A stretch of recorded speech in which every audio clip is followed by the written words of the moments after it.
the Syndra and the Aurelion Sol, which, you know, Crown has not really shown on. So they're definitely looking to focus on that area. Xiaohu did show that one game on Aurelion Sol, and not going to be the option for them here. But also with two jungle bans, you would expect the Elise and the Rek'Sai to be traded. Yeah, you certainly would. Or we've seen MLXG already go towards the Olaf. If they go an early pick Elise, maybe you try and out-tempo with the Olaf. Very quick farm and also jungles quite well at 6 against it.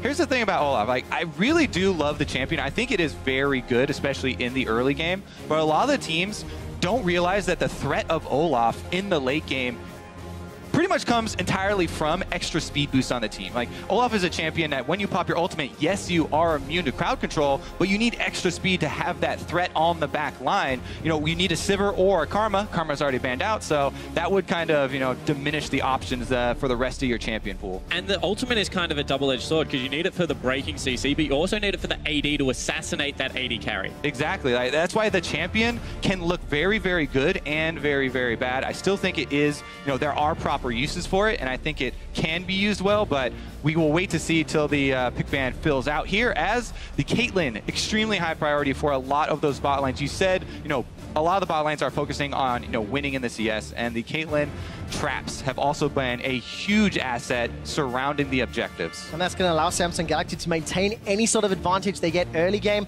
It is a Rumble Rek'Sai combination here for RNG. Not going to be the Elise or the Olaf that we're talking about a lot. Very quick lock-ins, Olaf and Victor for Samsung Galaxy. So starting to see the team compositions pulling together. Now, Xiaohu's played against Victor very often. That's a big pick in the LPL, and it's also one of his big picks. Not surprised that they get insta-locks off the back end of this because they do value the Malzahar incredibly high, as well as the Ezreal for Uzi. We've seen him play it once. It was an absolutely stellar game against Splice. So this lineup right now is rounding out well for RNG. My big concern is the Rumble pick, because when you do that, you force Kuve onto Kennen, and that has been his best champion. Why are you forcing him onto it? Yeah, forcing him onto Kennen is an interesting way of putting it. Definitely really have liked the dedication that he had, you know, practicing a bunch in solo queue, putting in the time on that, and it's a big part of why they're even here at Worlds in the first place. Ooh. Now, but this was there's banned. the ban, yeah, that we saw earlier. You know, maybe some of that scrim intel or some of it got out, but the Zyra is picked up here. Talk about winning lane.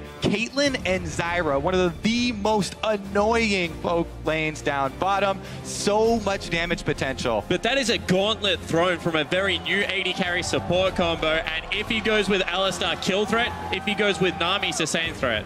There it is. This is actually what I want to see from both supports. Mata, if he locks in this Alistar, that's what we're talking about, the melee champions for RNG, to be able to have that playmaking ability, especially with a carry top laner like the Rumble. Rumble will do a very similar thing, and, you know, has the zone control that you can match up with the Rumble. Both those ultimates, very good at fighting in the jungle. But CoreJJ, let me just talk about this one more little time.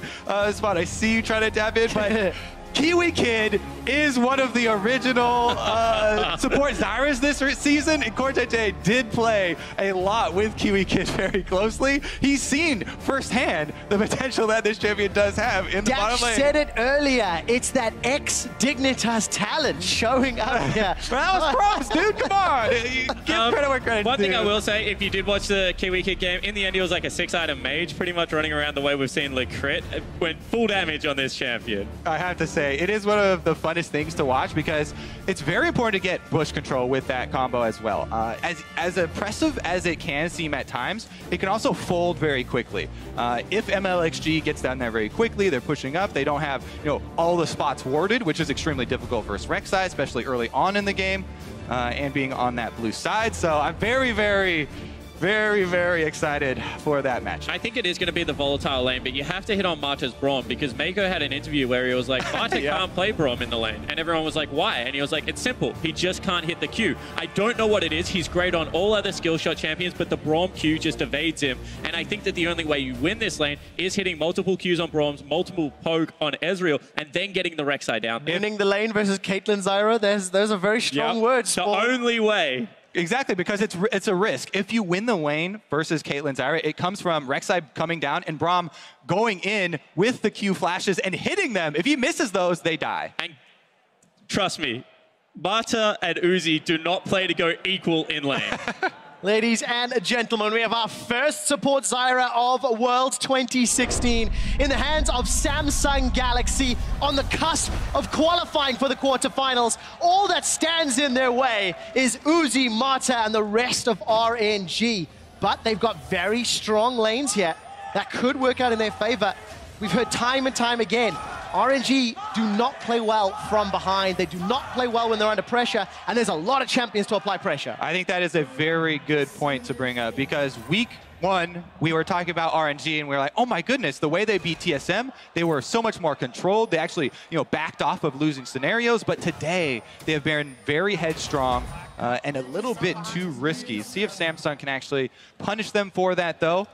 The risk out of RNG's play is that they don't gracefully lose. They don't sit there and allow you to accumulate a gold lead. They're going to fight you. They build themselves back into game through very, very risky team fights, and that went the opposite way in Game 1 versus Splice. See if they go out in a blaze of glory, or if they even it up and make the top half of this group, or actually just the entire group. Look, if RNG win, it remains a three-horse race. There are so many possibilities, but it still boils down to the remaining games and whether or not Splice will play spoiler.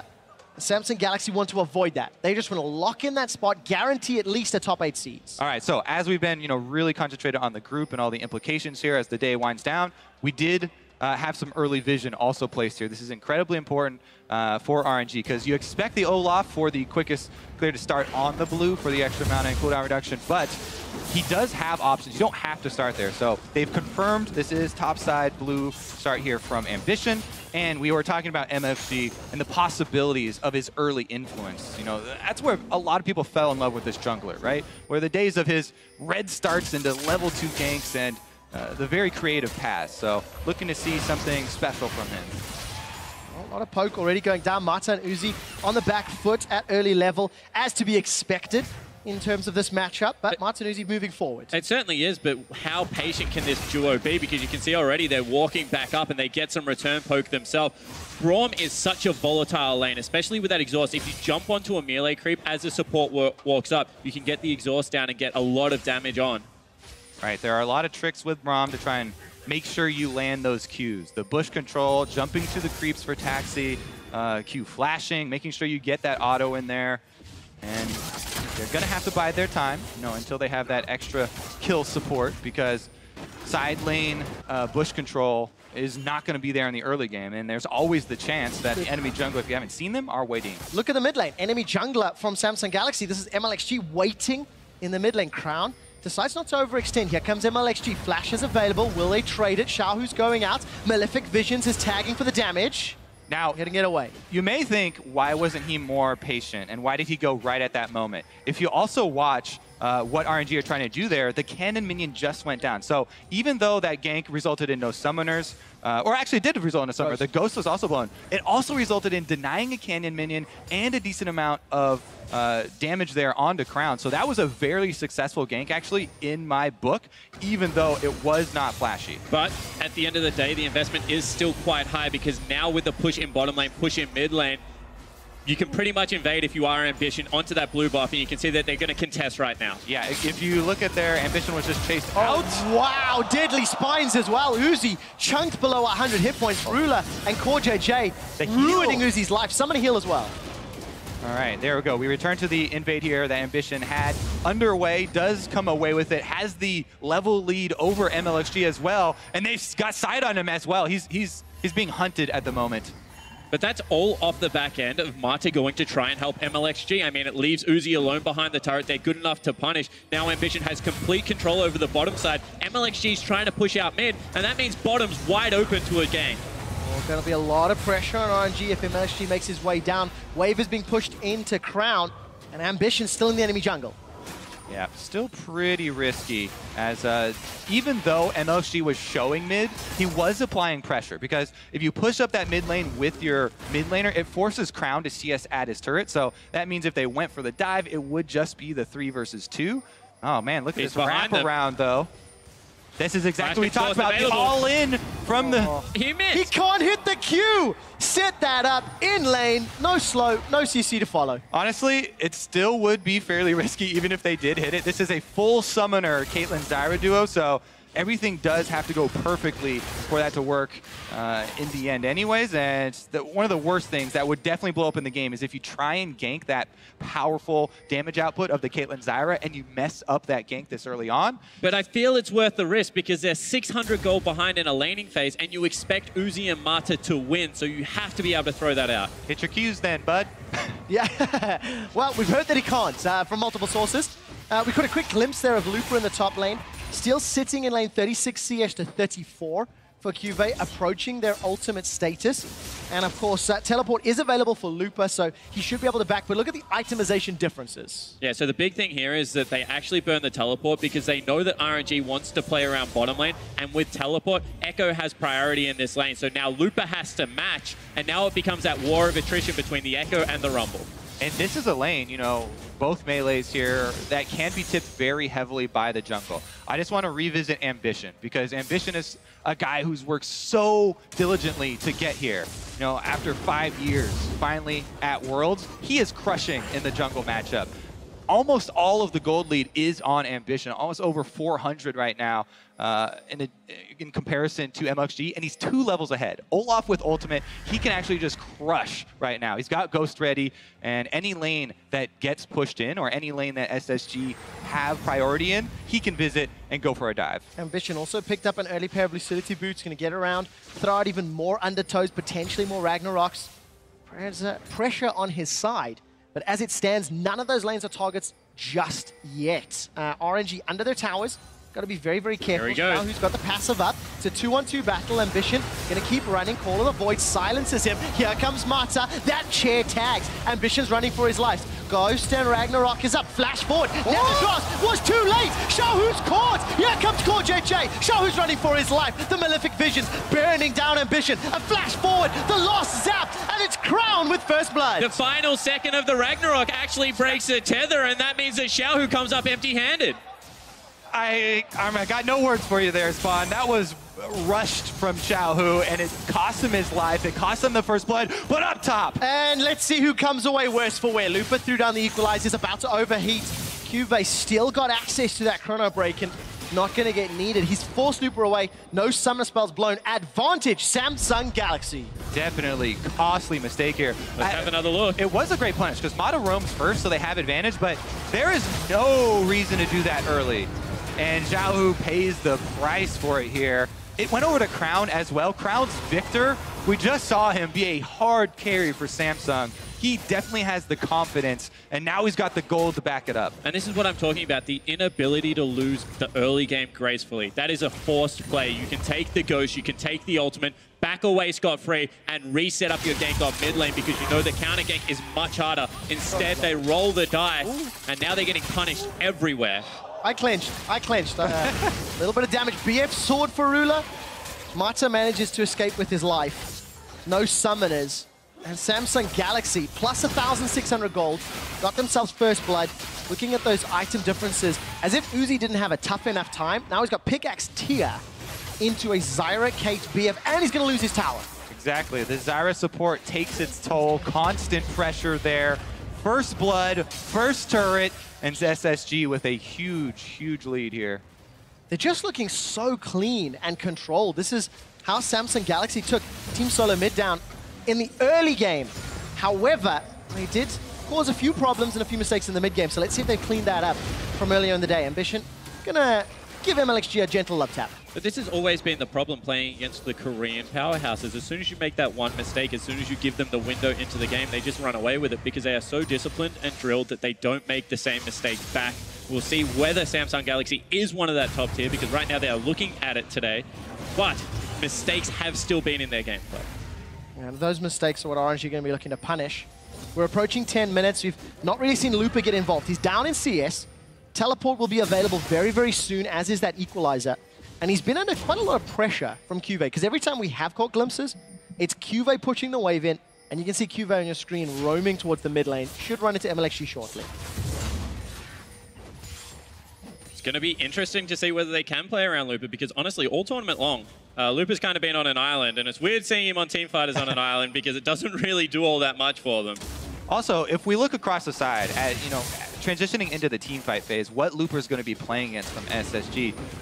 Samsung have this Caitlyn Zyra combo. It's also very good at anti-dive and dealing with melee carries. Zyra and Caitlyn have the possibility to chain so much CC. If you land one of the snares, traps go down as well. Zyra ultimate also does a lot to against again. Oh, here we go though, the dragon and they want to fight teleport into the bottom lane. Looper's coming from the lane. Marta misses yet another chair. CoreJJ sidesteps. Teleport from Cubase. He should be able to cut off Looper. They've already killed MLXG. The dragon secured by Samsung, and Looper's the next target. Looking at the minimap, Samsung want more. They're looking to run him down. Ambition doesn't get the undertow, and Uzi forced to arcane the way. Stand behind me, Marta yells, and RNG feel they can go forward. They're gonna bite off more than they can chew. They've been routed. They've been killed. Uzi flashes for life. Cubase chasing for more. Xiaohu might be able to get away. Time winders up. Chrono breaks available. Phase dive. Cubase survives. Chrono break backwards. Malefic Visions doesn't kill him. Samsung have everything. Samsung are absolutely routing RNG. They take the Drake. They take the kills. This game, now all they have to do is put the vision up. All right, let's take another look at this, though, because he gets snared up there on the edge of the gravity field, I believe. But all of that fight starts because a missed chair comes through, and now Looper's caught off, does the team thing, tries to ult the 3 members whilst he is dying to give the team a fighting chance. But honestly, this is just an overextension and a fantastic punish coming through from Samsung. CoreJJ getting in there with the Zyra as well, and they chase him out of their own jungle. I mean, there are just so many snares you have to watch out for. This really does also make Crown's job a lot easier in the team fights. With the Zyra zone control in combination with the Echo as well as Gravity Field from Victor, there are a lot of, ground-targeted spells that you're going to have to avoid for RNG to actually get inside. Samsung Galaxy have earned a 5,000 gold lead at 12 minutes. They're going to knock over the second tower if uncontested, but RNG figure they can at least defend this a little longer. They've pulled up support from both Xiaohu and MLXG. CoreJJ just used his flash offensively there to try and get the snare, and RNG are roaming up to try and punish, but they've been chased off again. Oh, Ambition playing with his life, got Ragnarok up. No Ghost just yet, Call of the Void. Gonna do too much. Marta throws up the Unbreakable. The rest of RNG, 5-man party in the top lane, and Cubase uncontested in the bottom. Look at the other 2 lanes. This is just really, really sloppy play coming out of RNG. All of a sudden, Rek'Sai has to try and defend cross-map. Mid lane has just been uncontested free farm, and RNG, they're getting desperate. They really are. Oh, Marta steps to the trap, but it's Uzi the target. Hey! Long-range damage. Looper's coming in from the side lane. Cubase gets a tower. This is coming apart at the seams. RNG have simply no reply to what Samsung are doing. CoreJJ with the Dignitas flavor. 2 kills on the support now. Able to land the double snare. They take the turret afterwards, and this is getting out of control. Yet they take the turret afterwards. This isn't getting out of control. This is out of control. I mean, everything has fallen apart for RNG right now, and they're still looking for desperate plays. Oh, they really are. But fire beats grass, and CoreJJ gets burned down. Well He's played, in the Pokemon jungle. Master. Yeah, that's right. Just a little overstep. However, because RNG went to kill CoreJJ, it allows Samsung to take their 4th tower at 14 minutes, extending that lead. This might just be the biggest lead that we have seen all group stage long here in San Francisco. And this team, Samsung, look like they're going to top the group here with the last couple performances that they've had. Very impressive play from them, especially Crown on the Victor. I feel like teams will be targeting that later. Yeah, I mean, I feel like this game is the top of the group, right? Because as soon as they beat this, they have the head-to-head against TSM already. Yep. No one else can really get up there and contest it. And RNG right now, I mean, they peak earlier, but they're so far behind that the later this game goes, I mean, the Zyra is going to become a legitimate threat. Caitlyn is just so safe in these team fights. We've already seen the Victor. Honestly, like, the door has shut very quickly for RNG this game. Especially if you consider that Samsung want to fight, in these corridors where they can take full advantage of the parallel convergence, the gravity field, and the Zyra snares.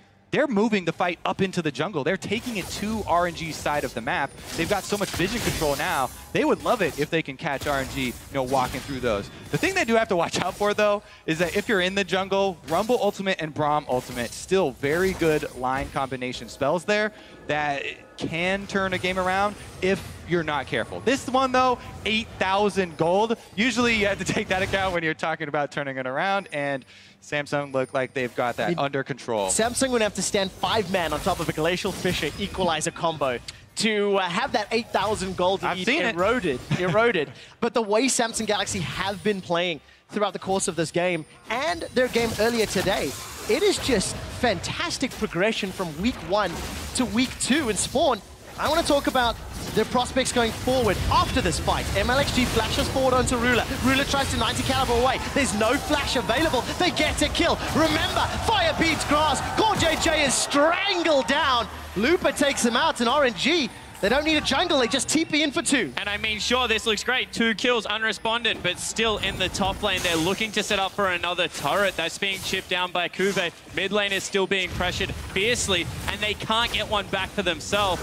Uh-oh. Nana's ghosting for this. He's looking to chase. Decides not to throw the flash down. Just again, buying more time for Kuve to push top. This should mean Drake for RNG if they stick around bottom, but the double lane, solo lanes of pressure mean that they do have to go collect those minion waves. Here it is. They commit 5 people for this play. They do get 2 kills for themselves, which is definitely something to put in your pocket, but so many summoner spells, as well as losing out some damage on that mid and top turret. And here comes that Drake. Actually, it's just far too late. Yeah, the timing was a bit off. If it was 20 seconds earlier, yeah, they could combo it, but I feel like this is Samsung's now. And I mean, realistically, they want to combo it for gold. They don't even care about the Drake at this stage of the game. 7,000 is just such insurmountable. At this point, you'll take anything you get. You'll take a jungle can. I mean, there's not Can much I get else a small That's the raptor? problem. Samsung are so far ahead.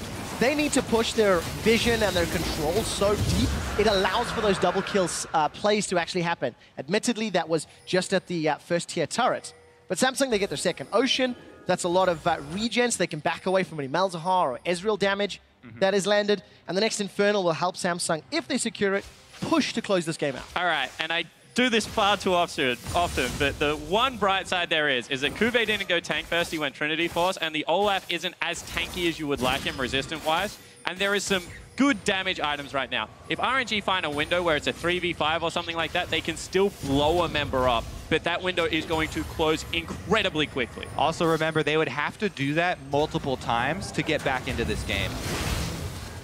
Also, it's very difficult to chase this because you're gonna run into laser after laser, the snares from Zyra, and Samsung would love to kite backwards. They don't have to use this Olaf forward. You can't run onto Samsung because you got to get through Caitlyn traps, you got to get through Zyra roots and ultimate, you got to get through Victor's gravity field, and Samsung, they're daring RNG to come at them.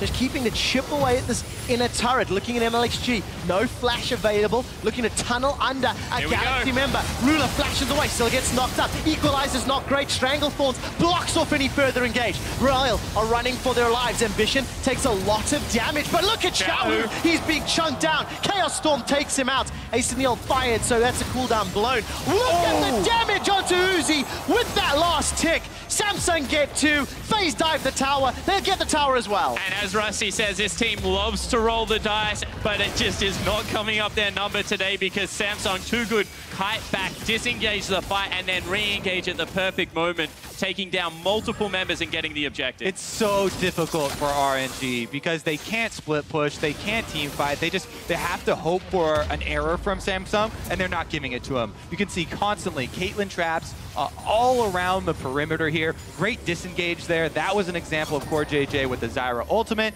They're able to get him with the re-engage as well, and Ambition even recalling right there around the other side of the wall, so no vision. Here it is, though. Yeah, so let's take another look at this. They feel if they hard engage, they can blow up one of the damage sources, but a good flash, good net, and then that big Zyra ultimate cutting off the entire zone that you want to chase through. And as soon as Kuve joins this fight, it's a 5v5, you need to back out. Exactly. I mean, the key there, Zyra ultimate buys time for teleport to come in. They even the odds. And Xiaohu forcing it a little. Uzi also, that's fairly uncharacteristic to see him, like, just kind of walk into enemy crowd control like that, I guess. But isn't that 2 games today now that Uzi's just been a little bit off his game? We expect a higher caliber of play for one of the world's best AD carries, especially when their back's against the wall. For RNG, a win here keeps the top seed open. A lose here means that they're most likely going to be playing for second. Yeah, 100%. I mean, now the winner of the TSM RNG game is so important for how this group plays out. One more thing I want to point out about RNG. They're a big Desperation Baron team. They do have a Malzahar. Expect them to start that up at some point to try and claw their way back in. It means you have to run through choke points. It's not going to be effective. They're way too far behind, but that's generally how they lose games fast. Well, 20 minutes and 5 seconds on the clock when that Baron discussion started. Yep. That is how far ahead Samsung are. This has been one of the most impressive stops. You know, it's so coordinated, it's so well played by Samsung. Actually, at 15 minutes, Samsung had the largest lead of all the games at World that we've seen. This World so far. So this was the largest early game lead of any team thus far. And unless I'm horribly mistaken, Samsung was a team that was not projected by many to get out. That's a lot of damage onto Xiaohu. MLXG's caught out. Stranglethorns not going to knock anybody out, but the run forward. Chaos Storm, Tick, and Crown gets one more laser. That gets the kill in MLXG. But look how respectful Crown is. I mean, a little bit of a turnaround. Sorry, hold on. Cube is not respectful. He's inside the base of Royal. The Crown burns double summoner spells to just disengage that slightly, lets the Olaf run it down. This is incredibly disciplined play, and at 21 minutes in, it's going to mean a Baron. Very likely, unless Uzi gets a miracle Ezreal. That miracle, would be blind. Miracle, this will be miracle. blind. Will it happen? Will it happen? No, it will not. Samsung, clean Baron. 14,000 gold. Definitely true. That's how you do it. Pick off the jungler, have a pink ward and sweeper inside of the Baron, make sure there's no vision inside, and they're able to take it without RNG. And this is what I mean. Xiaohu, he burns one summoner spell, burns it late. Straight away, Crown is out of there, then he's following up. Yeah, unlucky there for MLXG. Rock walks into the ultimate that was already sitting there from Crown, and that is going to be the quickest Baron of Worlds 2016. So the quickest everything. The largest 15-minute gold lead. The earliest Baron at 21 minutes, 15 seconds. Now we need to see if they can close the game out as efficiently and quickly, because they have Baron, they have the tools. They even have the option to go under tower, thanks to the amount of disengage they have, though obviously it increases the risk factor against a Malzahar Rumble combination. And the tank items have come in now. I mean, double Spirit Visage. Now you're sitting on Giant Spelled as well for the Olaf. He can run underneath that turret with the ulti. There's no way you can really keep him out. And honestly, the raw damage numbers that is going to follow up. I mean, Core JJ is arguably stronger than Looper at this stage of the game. It's just going to be so hard. All right, listen, gentlemen, I've got a bit of a head for numbers now. The timer for pole position for fastest game at Worlds is 25 minutes. 32 seconds. So they need to get 25-31 to set the fastest game. And that was RNG Stomping Splice. On your marks. That's it. That's the timer that we're looking for. Keep your eye on the top screen. Samsung Galaxy sieging 3 lanes at once with Baron, and they're on track to beat that record if they can survive the fight. Stranglethorns gonna knock up 3. That's a dead Xiaohu. MLXG's gonna get killed. Here comes Cube from the side. Not gonna get a stun up, but Ambition from behind. He's looking for Uzi. Ruler is gonna ace him the hole down. Looper gets the kill. Ambition is Ragnarocking and Ragnarolling, but Uzi survives with his life. The base is opened up. The rest of Samsung Galaxy, they take down the top tower. They take down the top inhibitor. They still have a minute and a half to beat the record. They're setting their sights on Nexus.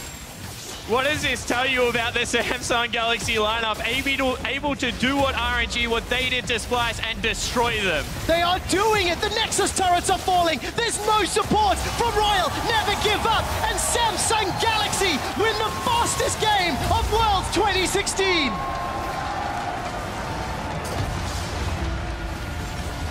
Not only the fastest, but the most impressive win all around from Worlds so far this year. A complete shellacking. I mean, they destroyed them this game.